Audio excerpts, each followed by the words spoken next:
بسم الله الرحمن الرحیم. سلام و عرض ادب. محمد سلیمان احمدزایی با یک جلسه جدید خدمت شما دوستا قرار دارم.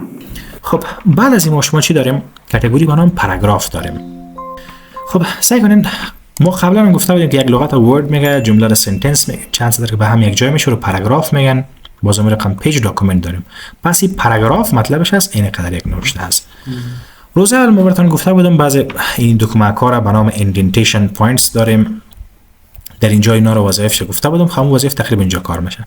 سکن اول مشمول داریم به نام لفت اندنت و اینکریز دیکریز داره. اندنت که فاصله را از طرف چپ میگه، چون نوشته ما فعلا انگلیسی است که فارسی میاد بازی برعکس کار میکرد. زمان ما کلیک میکنیم اینکریز اندنت، این نیم اینچ به اساس خط کش، یعنی به اندازه یک کلید تب متن ما رو چی میکنه؟ اسپیس میده. اینکریزش، دیکریزش پس برای کاهش استفاده میشه. اینکریز افزایش فاصله از طرف چپ، دیکریز کاهش فاصله. چون این انگلیسی هست از خود چپ کار میکنه، اگه فارسی میاد بازی از طرف برعکس کار میکنه. شارتکتش هست تب، کلید تب، یک بار، دو بار، سه بار، چهار بار، یا کنترل زائد پس دوباره ریدو میکنیم، شما اندو میکنیم. غیر از اون مشمول چیزی داریم به نام بولتس نمبرینگ. مثلا ما میخوایم که در شروع هر پاراگراف، یعنی در هر انتر ما بر ما مثلا علامه گذاری نشان بده این رقم، یا میگم نه بجای علامه گذاری نمبر نشان بده. بر هر پاراگراف ما شماره نشان بده، 1 2 3 انگلیسی باشه، 1 2 3 کوچک یا بزرگ لاتین باشه، الفبا باشه، ای بی سی باشه، مثلا این رقم مثلا 1 2 3 لاتین، 1 2 3 4 5 6، یا ای که همین رقم اعداد دیگر انتخاب میکنین. این شارتکت هم داره. شارتکتش باز یک ویژگی دیگه هم داره که میتونیم باز از مختلف نمبرینگ سیستم ها استفاده بکنیم. کنترل شیفت ال شارتکتش است. اما اگه برای بار 2 میره فشار میتیم نمبر میشه، برای بار 3 ای بی سی کوچک، ای بی سی بزرگ، 1 2 3 لاتینی کوچک، 1 2 3 لاتینی بزرگ. باز می رقم تغییر کرده میره فرمتش. 1 2 3 که به سیستم است، یا که 1 2 3 که دارت داره به خودش، 1 2 3 چاینیز، ژاپنی، مثلا الفبای فارسی ما شما، یا تا مثلا الفبای لاتینی، رومی، هندی، اردو و 1 2 3 مختلف خلاصه بر ما میاره که در لیست با دیفالت اونا رو نشان نمیده. در لیست فقط صرف اون چند دانه محدودش نشان میده. ما اگر شارتکت استفاده کنیم، این 1 2 3 هندی مثلا، 1 2 3 اردو، هر کدومش خاصه میتونیم استفاده بکنیم. خب بعد از این بولتس ما شما چی داریم؟ اگه بخوایم شما این بولتس از طریق شارتکتش کنترل شیفت ال بود کیش بهتر بود، اما میتونستیم بیایم مثلا آلت اچ و دوباره ال فشار بدیم، از اینجا مشخص کنیم کدام شارتکت. خب ما میگیم فعلا نن، یعنی هیچ نمیخوایم. بعد از اینجا مشمول چیزی که داریم به نام لاین اسپیسینگ و پاراگراف اسپیسینگ. سعی کنین لاین اسپیسینگ چی است، پاراگراف اسپیسینگ چی است. ما میخوایم بین هر سطر فاصله باشه. با دیفالتش 1.15 هست. یک اگه بگیریم یک کم فاصلهش دیگه هم کمتر میشه بین هر سطر. 1.5 هم بیشتر استانداردش بود، 1.5 باشه، 1.5 یا 2 باشه. بین هر سطر میبینید فاصله زیاد شد. اما استانداردش گفتیم کمی بود. دومی که بین هر پاراگراف به اندازه 1 انتر فاصله است. او رو میخوایم یا نمیخوایم. اگر آف کنم به اندازه 10 پوینت، یعنی 10 نقطه فاصله که در بین هر پاراگراف است دیگه از بین میره، یعنی بین هر انتر ما. اگر رو باز بگیم نه باشه، باز رو اد میکنیم. شارتکت از آلت اچ اگه فشار بدیم باز پی اس شارتکتش است. با ماوس کلیک کردن میتونیم انتخاب کنیم. دیگه یک چیزی که داریم ما شما براش الاینمنت داریم. رایت از طرف راست متن ما شروع شه که برای فارسی میتونیم انتخاب کنیم میره. لفت از طرف چپ شروع شه و یا سنتر. معمولا سنتر رو باز به حساب N1 میگیرن، یعنی مثلا فکر کنین که این کلمه مثلا اینجا این تگ N1 دارن، باز معمولا N1 باز رو میتونن که در سنتر اگه انتخاب کنن، اما زیادتر N1 در سنتر، یعنی خود نوشته از سنتر شروع شد. خمانا نمیده به حساب نوشته فارسی باشه میتونیم رایت بگیریم، انگلیسی باشه لفت بگیریم، اما اگه N1 باشه باز میتونیم تعیین بکنیم که موقعیت N1 کجا باشه. در کل به خاطر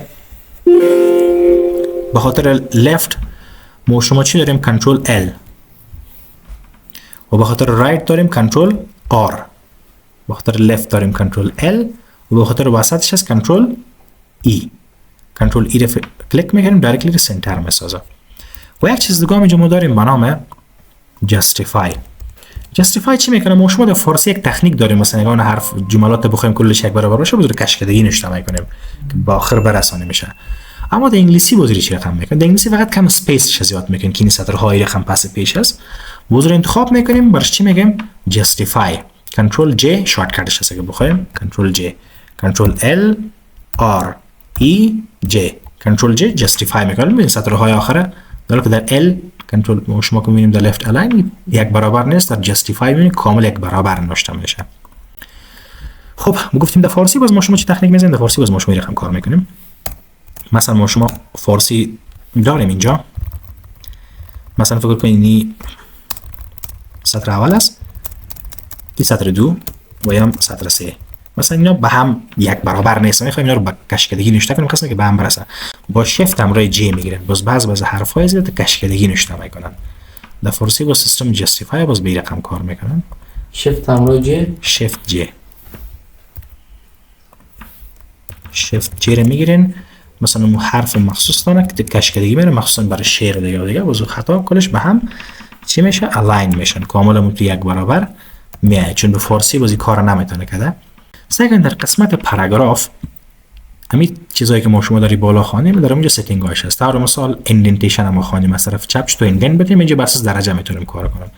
میگم پاراگراف های ما از طرف راست 1 اینچ و از طرف چپ هم 1 اینچ فاصله بده. مثلا با اساس خطکش 1 اینچ فاصله گرفت. اگه برش بگیم نه ما از طرف چپ راست اینا نمیخوایم فاصله بدیم، فقط خطای اولش تنها سطرهای اولش 1 اینچ فاصله بدیم، دیگه خطا از صفر شروع شه، فقط سطر اول از طرف چپ 1 اینچ فاصله داشته باشه. اون اگه اونم نمیخواستیم صفر. بین هر سطر چقدر فاصله باید باشه؟ 1 کنیم 2 هر قدر انتخاب کنیم میتونیم اون انتخاب کنیم، کاری که پیشتر از اینجا خواندیم. بین هر پاراگراف چقدر فاصله باشه به اندازه 10 پوینت میخواین نمیخواین گراف کنین و هم از بین میره، چیزی که پیشتر از اینجا خواندیم.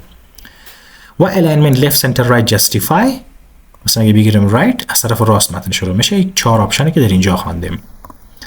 در اونجا یک کلید دیگه هم داریم به نام تب. تب در کیبورد ما یک دکمه داریم به نام تب. خب پیش از اینکه تب کار کنم سعی کنم این وظیفه رو شما در شروع درس ها امروز ازی براتون گفته بودم. indentation points گفتیم ما شما امروز indentation points اگه این طرف چپ میریم مطلب از طرف چپ کل متن ما رو چی میکنه؟ اسپیس میده، فاصله میده. و اگه این نقطه اکش باز انتخاب میکنیم یعنی تنها هنگینگ، تنها سطرهای بعدیش فاصله بده بدون اینکه سطرهای اولش فاصله بده.